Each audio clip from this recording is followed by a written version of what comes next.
রাশিয়ার অভ্যন্তরে হামলায় ইউক্রেনকে গোয়েন্দা সহায়তা দিচ্ছে ওয়াশিংটন, জবাব চায় মস্কো। লাটভিয়ার আকাশ সীমায় ড্রোন ভূপাতিত করল নেটোর যুদ্ধবিমান, নৌ ও বিমান চলাচলে সতর্কতা জারি। ইউরোপ জুড়ে অনিয়ন্ত্রিত দাবানলে অচল জনজীবন, নিহত 5। ব্রিটেনের ক্ল্যাকটনে উপনির্বাচনে রিফর্ম ইউকে পার্টির নাইজেল ফারাজের জয়, স্থানীয়দের মিশ্র প্রতিক্রিয়া।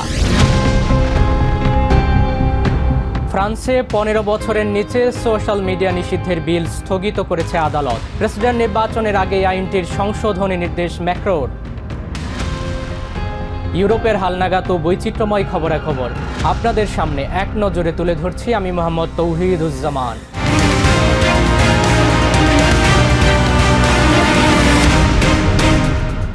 রাশিয়ার ভূখণ্ডের গভীরে বেসামরিক লক্ষ্যবস্তুতে হামলায় আমেরিকা সরাসরি পরিকল্পনা ও গোয়েন্দা তথ্য দিয়ে সহায়তা করছে বলে অভিযোগ এনেছে মস্কো।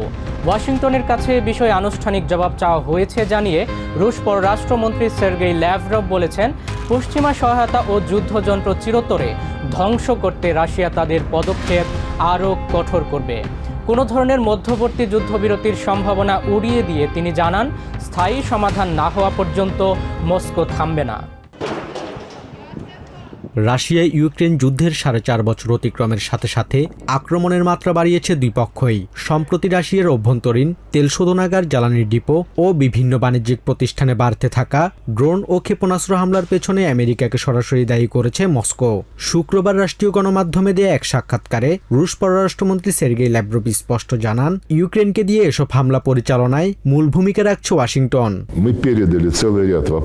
আমরা আমেরিকান স্টেট ডিপার্টমেন্টের কাছে বেশ কিছু প্রশ্ন জমা দিয়েছি এবং এ বিষয়ে তাদের মন্তব্য চেয়েছি। রাশিয়া ভূখণ্ডের গভীরে বেসামরিক লক্ষ্যবস্তুতে যেসব হামলা চালানো হচ্ছে তার পরিকল্পনা ও বাস্তবায়নে আমেরিকা গভীরভাবে জড়িত এবং তারা গোয়েন্দা তথ্য সরবরাহ করছে। আমরা তাদের উত্তরের অপেক্ষায় আছি। ইউক্রেনকে পশ্চিমা মিত্রদের দেয়া সামরিক রসদ ও সহায়তা বন্ধ করার জন্য যুদ্ধক্ষেত্রে রাশিয়ার আক্রমণ আরও জোরদার করার কথা জানান ল্যাভরভ। তবে বর্তমান দখলকৃত এলাকায় স্থির রেখে সাময়িক কোনো যুদ্ধবিরতি প্রস্তাবও সরাসরি নাকচ করে দিয়েছে ক্রেমলিন।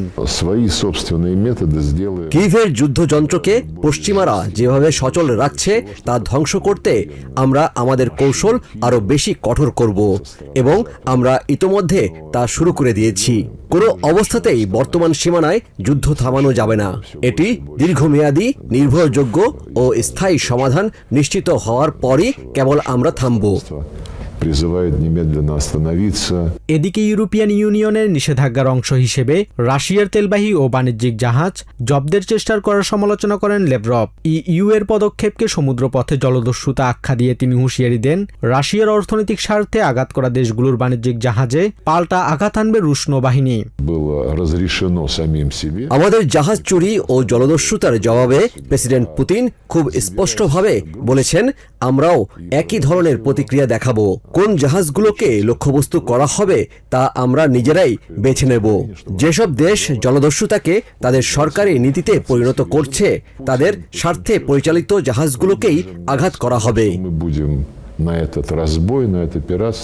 আমেরিকার সরাসরি হস্তক্ষেপের অভিযোগ আর সমুদ্রপথে নতুন ফ্রন্টলাইন খোলার রাশিয়ার এই হুমকি নিশ্চিতভাবে দীর্ঘায়িত ইউক্রেন যুদ্ধকে নিয়ে যাচ্ছে বিশ্ব রাজনীতির আরো ভয়াবহ মোড়ে। Basudebnath, TVN24 news desk. লাটভিয়ার আকাশ সীমায় প্রবেশ করা একটি সন্দেহভাজন ড্রোন ভূপাতিত করেছে নেটোর এয়ার ডিফেন্স মিশনের যুদ্ধবিমান। শুক্রবার সকালে ইউরোপিয়ান ইউনিয়ন ও নেটো সদস্য রাষ্ট্রটির সশস্ত্র বাহিনী এক্সে এক বিবৃতিতে তথ্য নিশ্চিত করেছে। রাশিয়ার সীমান্তবর্তী অঞ্চলে জারি করা আকাশ সীমা সতর্কতা পরে তুলে নেওয়া হয়। একই দিনে ফিনল্যান্ডও সম্ভাব্য ড্রোন হুমকি এড়াতে ফিনল্যান্ড উপসাগরের পূর্ব দিকে নির্দিষ্ট কিছু এলাকায় নৌ ও বিমান চলাচলে সতর্কতামূলক কড়াকড়ি আরোপ করেছে। ইউক্রেন যুদ্ধের প্রেক্ষাপটে ইউরোপের উত্তরাঞ্চলের দেশগুলো এখন ড্যাম ও গ্যাস অবকাঠামোর নিরাপত্তা জোরদার করছে। সাম্প্রতিক সময়ে মস্কো ও কিয়েভের পাল্টাপাল্টি ড্রোন হামলার কারণে প্রতিবেশী দেশগুলোতেও বাড়ছে উদ্বেগ। ইউরোপ জুড়ে অনিয়ন্ত্রিত তাপপ্রবাহ ও শুষ্ক আবহাওয়ায় স্মরণকালের সবচেয়ে বিধ্বংসী রূপ নিয়েছে গ্রীষ্মকালীন দাবানল। এর মধ্যে সবচেয়ে ভয়াবহ ও প্রাণঘাতী বিপর্যয়ের মুখে পড়েছে ক্রোয়েশিয়ার ডালমেশিয়ান উপকূল এবং পশ্চিম জার্মানির বনাঞ্চল। লোকালয়ের আগুন ছড়িয়ে পড়ায় প্রাণ হারিয়েছেন অন্তত 5 জন, আহত ডজন খানেক। আগুন নেভাতে নামানো হয়েছে সেনাবাহিনী। একই সাথে দাবানলে জ্বলছে ফ্রান্স, গ্রিস, স্পেন ও ব্রিটেনও। চলতি মৌসুমে ইউরোপে দাবানলের সবচেয়ে ভয়াবহ ও মর্মান্তিক আঘাতটি এসেছে ক্রোয়েশিয়ার পর্যটন শহর ওমিশে। প্রচণ্ড বাতাসের তোড়ে মাত্র 4 ঘন্টার মধ্যে 1000 হেক্টর বন আগুনে ছাই হয়ে গেছে। এরই মধ্যে আগুনে পুড়ে মৃত্যু হয়েছে একজনের এবং মারাত্মক দগ্ধসহ আহত অন্তত 36 জন। আগুন থেকে বাঁচতে মানুষ জ্বলন্ত সড়কে গাড়ি ফেলে পালিয়েছেন। আগুন এতটাই ভয়াবহ ছিল যে মানুষ সরাসরি আগুনের মধ্যপথেই তাদের গাড়ি ফেলে পালিয়েছে। রাস্তার ওপর ফেলে যাওয়া ওই গাড়িগুলোর কারণে ফায়ার সার্ভিসের গাড়ি নিয়ে অকুস্থলে পৌঁছানোই অসম্ভব হয়ে পড়েছিল। অন্যদিকে পশ্চিম জার্মানির হুয়েটগ্যানওয়াল্ড বনাঞ্চলে আগুনে পুড়ে প্রাণ গেছে অন্তত 4 জনের। সেখানে 2500-এর বেশি বাসিন্দাকে সরিয়ে নেয়ার পাশাপাশি দুর্গম বনে পথ তৈরিতে সেনাবাহিনীর ট্যাঙ্ক ও হেলিকপ্টার নামানো হয়েছে। সেখানে মাটির নিচে দ্বিতীয় বিশ্বযুদ্ধের অবিস্ফোরিত বোমার কারণে অগ্নি নির্বাপন কাজ মারাত্মকভাবে ব্যাহত হচ্ছে। ভূমধ্যসাগরীয় অন্য দেশগুলোতেও দাবানলের তীব্রতা কমছে না। স্পেনের উত্তর পূর্বাঞ্চলে 8000 হেক্টরের বেশি এলাকা পুড়ে যাওয়ায় স্থানান্তর করা হয়েছে 900 বাসিন্দাকে।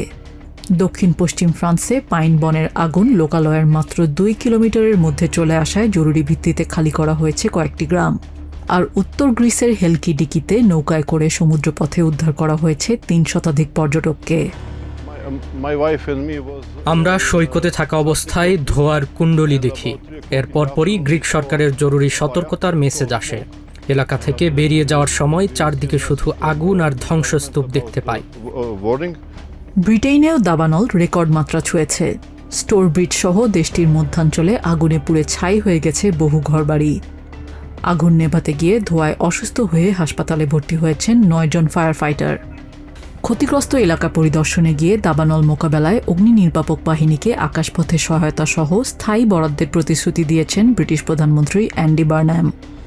I've never seen anything like it. I mean, I dealt with wildfires in Greater Manchester, but nothing on this scale. I've never seen scenes like this in Britain, where you just see a whole house gutted, smouldering. And I met one of the families whose house had gone up in that way. So you can imagine how distressing that is for them, and you feel for them. The kids have had to go elsewhere. You know, it's just unbelievably devastating for people in this position. So it's why I'm here. It's why I'm here. বিশেষজ্ঞদের মতে চলতি বছরের দাবানলে কেবল ইউরোপে অর্থনৈতিক ক্ষতির পরিমাণ 15 billion euro ছাড়িয়ে গেছে। জলবায়ু পরিবর্তনের প্রভাবে প্রকৃতির এই চরম রূপ পুরো মহাদেশটির পরিবেশ ও নিরাপত্তার জন্য স্থায়ী হুমকিতে পরিণত হয়েছে। নিজিয়া জামি, TVN 24 নিউজ ডেস্ক। ব্রিটেনের ক্ল্যাকটন আসনের উপনির্বাচনে জয় লাভ করেছেন রিফর্ম ইউকে পার্টির নেতা নাইজেল ফারাজ। তবে মূল রাজনৈতিক দলগুলোর বয়কটের কারণে এই নির্বাচনকে ঘিরে তৈরি হয়েছে ব্যাপক সমালোচনা ও মিশ্র প্রতিক্রিয়া। শুক্রবার ভোট গণনার স্থানে সরাসরি উপস্থিত না থেকেই জয়ের উল্লাস প্রকাশ করেছেন Faraz.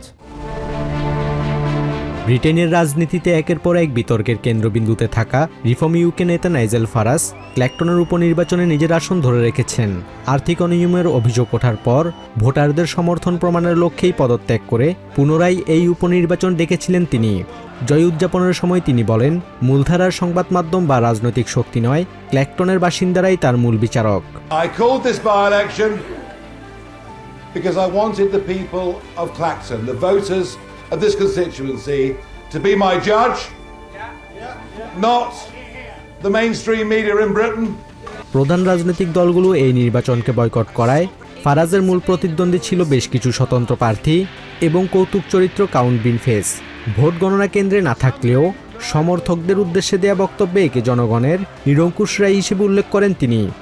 Today, the voters in Clacton have stuck 2 fingers up to the entire political establishment. তবে ফারাজের এই পদক্ষেপ ও উপনির্বাচনের সার্বিক প্রক্রিয়া নিয়ে সন্তুষ্ট নন ক্ল্যাকটনের সব বাসিন্দা। স্থানীয় সাধারণ জনগণের একাংশ এটিকে রাজনৈতিক কৌশল হিসেবে দেখলেও অনেকে বিষয়টিকে গণতন্ত্রের সাথে উপহাস বলে ক্ষোভ প্রকাশ করেছেন। Absolutely delighted. I knew he would. I voted for him actually. First thing yesterday morning. I am heartbroken. I feel that the whole election made a complete and utter farce of our democracy. I feel that as an MP I would like to have the right to occasionally go and see him at a constituency office, and he's not prepared to do that. ভোটে জয় পেলেও Nigel ফারাজের বিরুদ্ধে চলমান আর্থিক অনিয়মের তদন্ত এবং জনগণের অসন্তোষের মুখে ব্রিটেনের রাজনৈতিক অঙ্গনে তার ভবিষ্যৎ অবস্থান কতটা টেকসই হবে সেটি এখন দেখার বিষয়। Basudebnath, TVN 24 news desk.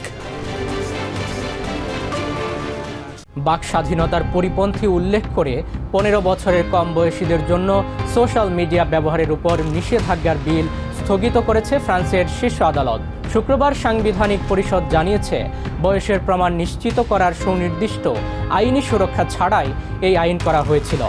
অস্ট্রেলিয়ার অনুসরণে ইউরোপের প্রথম দেশ হিসেবে ফ্রান্স এই আইন পাশ করতে চেয়েছিল। আদালতের এই আদেশের ফলে প্রেসিডেন্ট ইমানুয়েল ম্যাক্রো বড় ধরনের ধাক্কা খেলেন।